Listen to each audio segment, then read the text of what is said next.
ರಾಜ್ಯದಲ್ಲಿ ಗುಟ್ಕಾ ನಿಷೇಧ ವಾಪಸ್ ವಿಚಾರಕ್ಕೆ ಸಂಬಂಧಪಟ್ಟ ಹಾಗೆ ವಿಧಾನಸೌಧದಲ್ಲಿ ಬಸವರಾಜ ಶಿವಗಂಗಾ ಪ್ರತಿಕ್ರಿಯೆ ನೀಡಿದ್ದಾರೆ.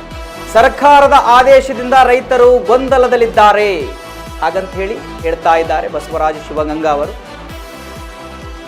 ರಾಜ್ಯದಲ್ಲಿ ಗುಟ್ಕಾ ನಿಷೇಧ ವಾಪಸ್ ವಿಚಾರಕ್ಕೆ ಸಂಬಂಧಪಟ್ಟ ಹಾಗೆ ವಿಧಾನಸೌಧದಲ್ಲಿ ಬಸವರಾಜ ಶಿವಗಂಗಾ ಪ್ರತಿಕ್ರಿಯೆ ಕೊಟ್ಟಿದ್ದಾರೆ.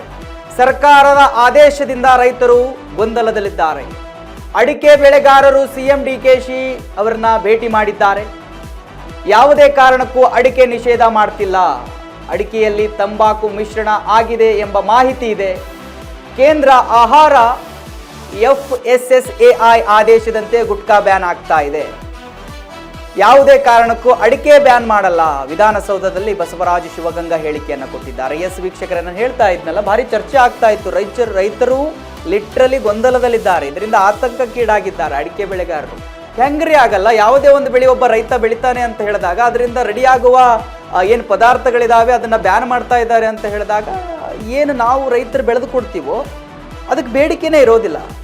ಒಂದು ಬೆಳೆಯುವ ಬೆಳೆಗೆ ಬೇಡಿಕೆ ಇಲ್ಲ ಅಂತ ಹೇಳಿದ್ರೆ ರೇಟ್ ಹೇಗೆ ಸಿಗುತ್ತೆ ಅಲ್ವಾ? ಒಬ್ಬರಿಗೆ ಬೇಡಿಕೆ ಇದೆ ಅಥವಾ ವಸ್ತುನೇ ಆಗಲಿ ಮನುಷ್ಯನೇ ಆಗಲಿ ಒಬ್ಬರಿಗೆ ಬೇಡಿಕೆ ಇದೆ ಅಂದಾಗ ಮಾತ್ರ ಅದಕ್ಕೆ ರೇಟ್ ಸಿಗುತ್ತೆ. ನೀನು ಡಿಮ್ಯಾಂಡ್ ಮಾಡಿದ ರೇಟ್ ಅಲ್ಲಿ ಸಿಗುತ್ತೆ. ಸೊ ಯಾವಾಗ ಅದಕ್ಕೆ ಬೇಡಿಕೆ ಇಲ್ಲ ಅಂದರೆ ಅದರಿಂದ ರೆಡಿ ಆಗೋ ಪದಾರ್ಥಗಳೇ ಯಾವುದು ರೆಡಿ ಆಗ್ತಾ ಇಲ್ಲ ಅಂತ ಹೇಳಿದಾಗ ಆಟೋಮೆಟಿಕ್ ಆಗಿ ರೇಟ್ ಬೀಳುತ್ತೆ.